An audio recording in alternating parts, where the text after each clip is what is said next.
What's going on, everybody? Welcome back to Unhinged Talk. As usual, I'm your host, Patrick Hennessy, joined tonight by Jay Lonzo and Paraskiva Xenofantos. How we doing tonight, boys? Fantastic. I like this. I'm feeling great. That's my signature thing. I don't know if you know whose home run celebration that is. John Cena. Who? No, but decent guess. That is a John. Is it Francisco? It is Francisco Lindor's. When he hits a home run, he rounds first base, salutes his fans on the first base side, salutes his first base coach, gets around third base, comes around, kisses his hand, up, claps, blows it up in the sky. Hey Jay, I got some great news. According to Yankee fan sources, Francisco Lindor is going to get traded to the Yankees for Clint Frazier. How do you feel about that? For Clint Frazier, yeah. No, we're not getting into this right now because that's just not. I was hoping we could go one episode without mentioning some crazy ass Lindor stuff. Tonight is about the man, the myth, the legend, Trevor friggin' Bauer. As Yankee fans, listen, Jalen does not agree with me. I think that there is a little shot of the Yankees signing Trevor Bauer. Would I love to have him in the Bronx? 1,000%. Do I think it's going to happen? Probably not. If we have to weigh the odds right now, I would say that they're extremely low. However, there's always a chance. Jalen, what do you think about the odds of Trevor Bauer coming to the Bronx? You know what, Pat? I wish you were right. But it's just the way that things have trended for the Yankees in recent years. And I'm not even just talking about money-wise because I honestly, I think the whole idea of the Yankees not spending money is a little bit overblown. I think the Yankees are not necessarily scared to spend money. It's just more so they have seen the repercussions of bad contracts play out, whether that's Jacoby Ellsbury, Alex Rodriguez, even the end of CeCe's career. And you know what? They still took on a pretty long contract in Stanton. So I think they're just being a little bit more cautious on who they dish out long-term money to.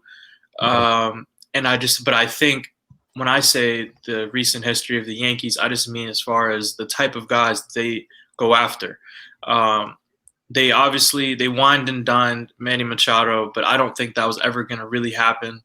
They were never really willing to dish out the kind of financial commitment to him that he was looking for.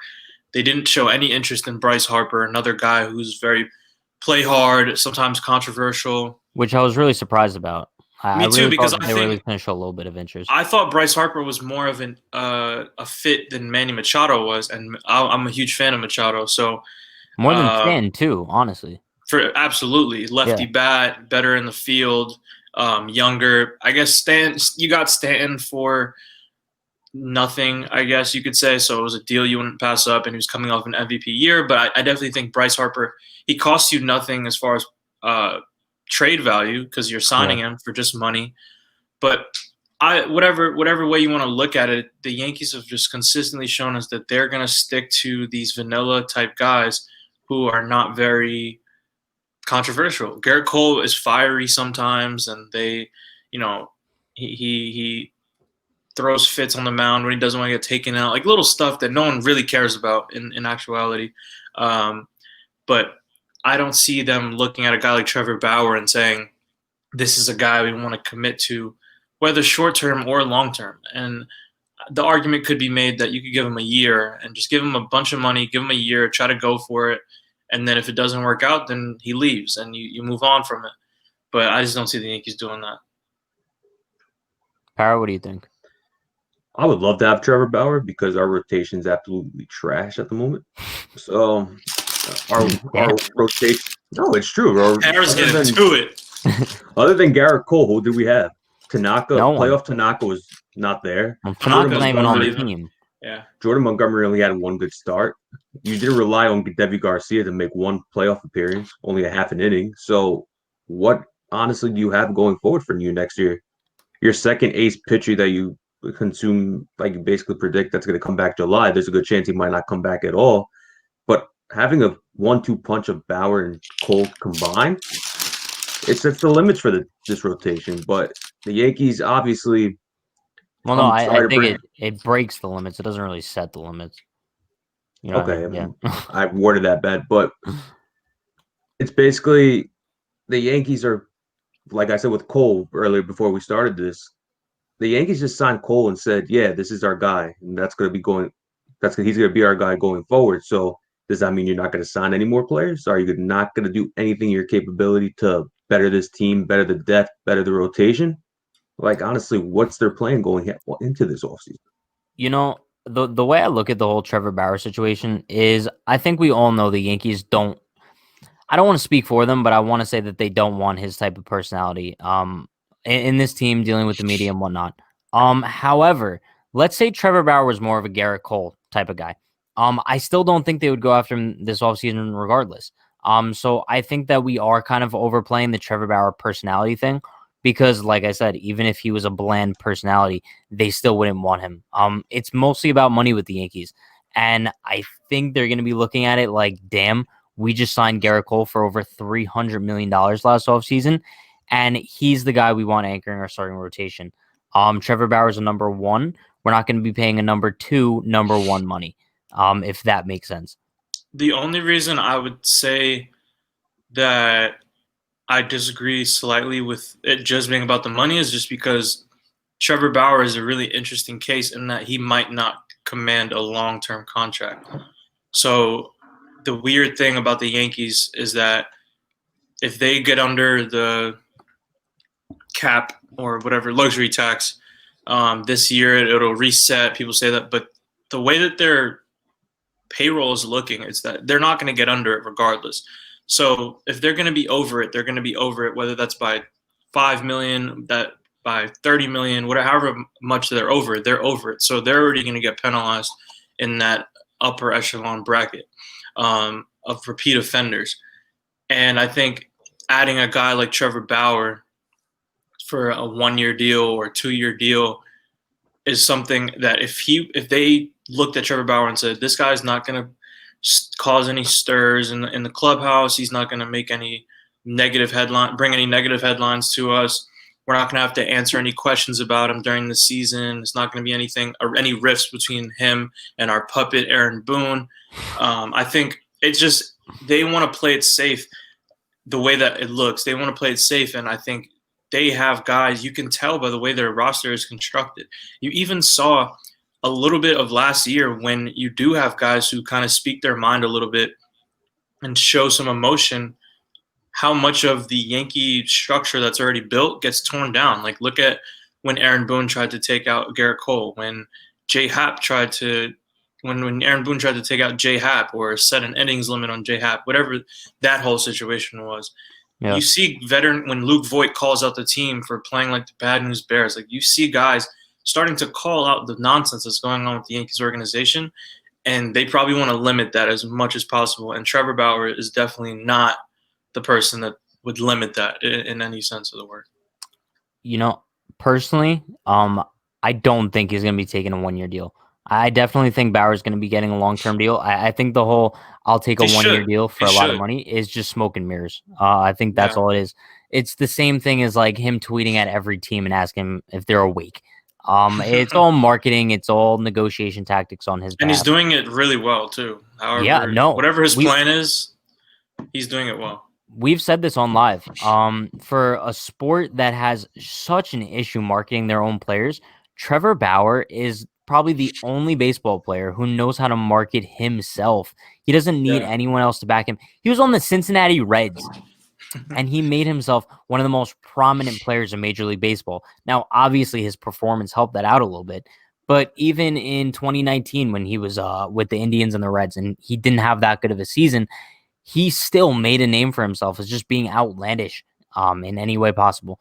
So I think the bottom line here is that we all agree that Trevor Bauer would be a significant upgrade to any piece in the Yankees rotation other than Garrett Cole. If they had him in 2020, I think that they win the World Series easily. They probably sweep the Rays, if we're being honest, because I'm assuming they win that game 2, and then I'm assuming that Tanaka comes out and doesn't blow it in game 3 because he knows they have a 2-0 lead. He just wants to close the door. But now we're talking what if scenarios. I think it happens. So yeah, I think the bottom line is that it is a long shot, but it's not impossible. And I think that there's a little chance that the Yankees swoop in and sign Trevor Bauer because they're not stupid. Like I do think that part of them thinks the same way we do, and they know he would be a significant upgrade. It just has to come down to what they would want to give him. I don't I think agree with them. I don't think that they even look at it like that though. Like obviously They have we to. don't know. I don't think they do because there's plenty of guys.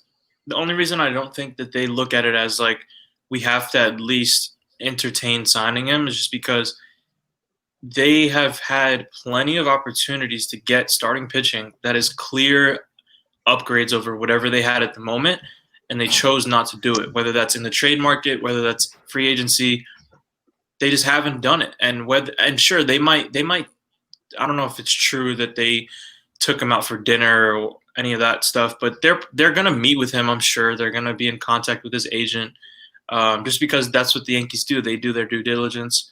Yeah. But as far as like, what can we do to bring this guy to New York? They're not gonna go over their threshold of like, this is what we value this guy at, and if you're not looking for that, then we're not gonna sit here and go back and forth with you. Like, if we have a $40 million difference in what we think we want to pay you versus what you think you're gonna get, then good luck, and I hope that like, wish you the best. Like, it's not. Yeah. They did the same thing with Patrick Corbin. Patrick Corbin was obviously an upgrade over their number 2 or 3 starter in the rotation, and they said, "Listen, we're not going to pay you what the Nationals are going to pay you."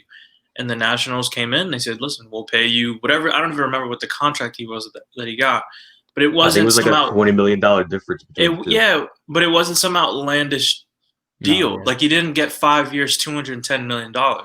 So it was just like the Yankees are constantly saying, we trust our evaluation process, and if you feel differently, then that's fine, but we're not going to cross that line. So we'll see. I mean, but before we wrap things up tonight, I just want to go around and give our odds 1 through 10, with 1 being absolutely no chance and 10 being they're signing him tomorrow. What are the odds you guys think the Yankees sign Trevor Bauer? Personally, I'm going to go with like a 3.5. Jalen, what about you? I like a 2. A 2? What about you, Barrett? I'm at a 3. All right, I got the highest odds here, and we all know I'm like an expert predictor as far as this stuff Now goes. ask me my odds for getting Prince. Never mind. I think we should save that for another episode. On a scale from 1 to 10, Jalen knows that Lindor is going to be a 20 for him, without a doubt. Bro, Jalen believes. You just said the L word. Okay, let's just wrap things up tonight. Maybe wait, next time before we go, give me a rating 1 through 10 on how much you think these beat reporters actually know, instead of just pulling stuff out of their ass for 2. Tweets. Yeah, it's a 2. I'm so tired of reading Jeff Passan thinks. John Heyman whenever there's a tweet that says thinks, it's honestly just baloney. They're just making stuff up at this time. Like, they hear from, because agents have their theories and their agendas, so agents are obviously going to say things to beat reporters to push things to the media, as are general managers and people in front offices. It's all just a back and forth game. Yeah, I mean, knows all the inside sources. I have all the insight. He's the only one. But I'm not out here looking for retweets. Just no, sure obviously not. Obviously not. Yeah. But yeah, that's gonna wrap things up for us tonight. Be sure to like, comment, subscribe, follow us on Facebook, YouTube, Twitter, and now Twitch. Twitch.tv/Unhinged New York. We're streaming every Monday, Wednesday, and Friday for Unhinged Talk. He's got warm cookies. Thursday night, 9 p.m. On Unhinged Trivia. We got it all. We got content coming all off season. Might even do some streams later on with me watching old games. Might be fun. And he's got candles, warm cookies and candles. Everyone stay safe. Have a good night. We will see you guys next time. Stay good.